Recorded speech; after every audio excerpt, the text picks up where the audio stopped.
ఒక్క రోజులోనే 4 చేతులు మారిన ఆరెంజ్ క్యాప్. ఐపీఎల్ చరిత్రలోనే ఇది మామూలు రికార్డు కాదు. పొద్దున కోహ్లీ, మధ్యాహ్నం రాహుల్, సాయంత్రం సూర్యవంశీ, రాత్రికి అభిషేక్. ఏం కొట్టుడు స్వామి అంటూ కమెంట్స్. ఇంతకీ ఈ హై డ్రామా ఎలా జరిగింది? Have a look.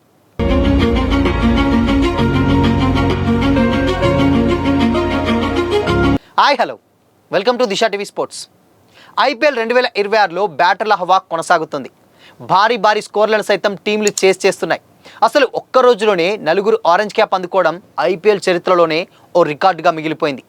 RCB Gujarat match మొదలుకొని Rajasthan Royals, Sunrisers Hyderabad match వరకు కూడా మ్యాచ్కి ఆరెంజ్ క్యాప్ మారుతూనే వస్తుంది. Rajasthan Royals, Sunrisers Hyderabad మ్యాచ్లో 2 ఇన్నింగ్స్లలో చెరొక్క ప్లేయర్ ఆరెంజ్ క్యాప్ అందుకున్నారు. Royal Challengers Bengaluru, Gujarat Titans మధ్య జరిగిన మ్యాచ్లో విరాట్ కోహ్లీ 44 బంతుల్లో 81 పరుగులు చేసి 328 రన్స్తో ఏప్రిల్ 24 రాత్రి నుంచి ఏప్రిల్ 25 మధ్యాహ్నం వరకు ఆరెంజ్ క్యాప్ హోల్డర్గా ఉన్నాడు.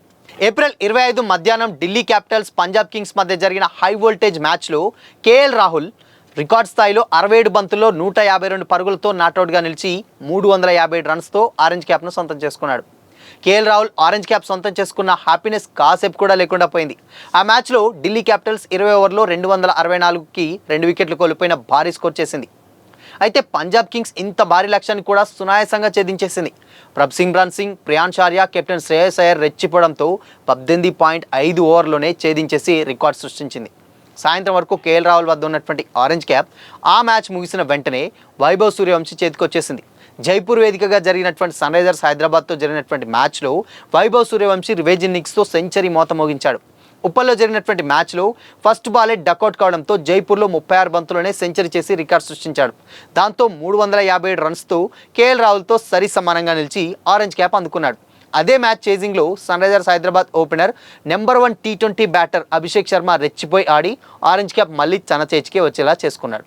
సో ఈ మ్యాచ్లో అభిషేక్ 29 బంతుల్లో 11 ఫోర్లు, 1 సిక్సర్తో 57 పరుగులు చేశాడు.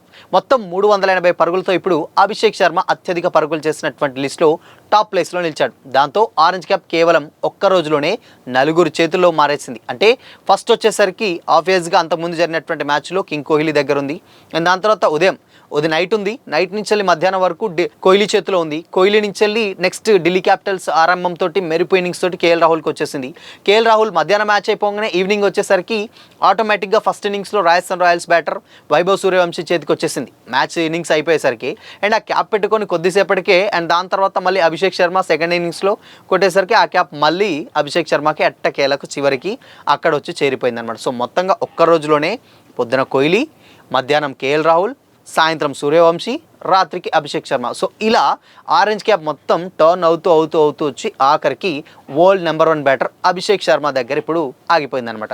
సో మొత్తంగా ఈ రికార్డ్ అంటే ఈ కొట్టుడు చూసి ఏం కొట్టుడు స్వామి అని కూడా చాలామంది అయితే ఐపీఎల్ చూసేటువంటి ఫ్యాన్స్ ఎవరైతే ఉంటారో వాళ్ళైతే చాలా బాగా కామెంట్ చేస్తున్నారు. బట్ ఏదేమైనప్పటికీ కూడా ఈ రన్ స్టేజ్ ఏదైతే ఉందో కంప్లీట్గా హిట్ మిషన్లా ఒక్కొక్క బ్యాటర్ ఒకరిని మించి ఒకరు పర్ఫామ్ చేయడంతో నిజంగా వీళ్ళందరూ కూడా ఇండియన్ బ్యాటర్స్ అవ్వడం నిజంగా కొంచెం ఇక్కడ హ్యాపీనెస్ కలిగించేటువంటి విషయం. అటు కోహ్లీ కావచ్చు, అండ్ దాని తర్వాత కేఎల్ రాహుల్ కావచ్చు, వైభవ్ సూర్యవంశీ కావచ్చు, లాస్ట్ అభిషేక్ శర్మ, వీళ్ళందరూ కూడా ఇప్పుడు వైభవ్ సూర్యవంశీ అండ్ దాని తర్వాత ఫ్యూచర్, ఇండియాకి ఫ్యూచర్ అని కూడా చాలామంది కామెంట్ చేస్తున్నారు. సో ఇలా ఇండియన్ బ్యాటర్స్ అందరూ కూడా నెక్స్ట్ లెవెల్ పర్ఫామ్ చేస్తుండడంతో ఆబ్వియస్గా ఐపీఎల్ మజా పక్కన పెడితే ఇండియన్ టీమ్కి రేపటి ఫ్యూచర్లో ఇండియన్ టీమ్కి మంచి ప్లేయర్స్ అండ్ మంచి ఫామ్లో కనబరుస్తున్నారని కూడా చాలామంది అయితే కామెంట్ చేస్తున్నారు. సో చూడాలి మరి ఈ ఆరెంజ్ క్యాప్ డెఫినెట్గా ఇప్పుడున్నటువంటి పరిస్థితుల్లో ఒక 30 రన్స్ లీడ్ తోటి అభిషేక్ శర్మ దగ్గర ఉంది. సో దాని తర్వాత మళ్ళీ కేఎల్ రాహులా లేకపోతే ఇంకే ఏదైనా ఉంటుందా తెలియదంటే కానీ మొత్తంగా ఓవరాల్గా మాత్రం ఆబ్వియస్గా ఇప్పుడున్నటువంటి సిచ్యువేషన్స్లో వైభవ్ సూర్యవంశీ నుంచి వెళ్ళి మళ్ళీ ఇటు నెక్స్ట్ అభిషేక్ శర్మ దగ్గరకు వచ్చింది. నెక్స్ట్ ఆర్ఆర్ మ్యాచ్లో కనుక వైభవ్ మంచి పర్ఫామ్ చేస్తే మళ్ళీ అది టర్న్ అవుతుంది. లేదంటే ఈ గ్యాప్లో ఇన్ కేస్ మళ్ళీ ఆర్సీబీలో మళ్ళీ కోహ్లీ ఇంకొంచెం రన్స్ కొట్టేస్తే మాత్రం ఇలా వన్ డే అంటే అట్లీస్ట్ ఇంత మునుపు ఐపీఎల్ చూసుకున్నట్లయితే 1 రోజు లేకపోతే 2 రోజులు లేదంటే ఒక 1 వీక్ ఈ గ్యాప్లలో క్యాప్ మొత్తం కంప్లీట్గా ఒక ప్లేయర్ దగ్గర ఉంది. బట్ ఒక్క రోజులోనే పొద్దున, మధ్యాహ్నం, సాయంత్రం, రాత్రి ఇలా చేంజెస్ చూస్తే మాత్రం ఆబ్వియస్గా బ్యాటర్ ఫుల్ ఫామ్లో ఉన్నారని అయితే చాలా క్లియర్గా అర్థమవుతుంది. సో మరి ఒక్క రోజులో 4 బ్యాట్స్మెన్స్ దగ్గరికి ఆరెంజ్ క్యాప్ చేయడంపై మీ ఒపీనియన్ ఏంటి? కామెంట్ చేయండి.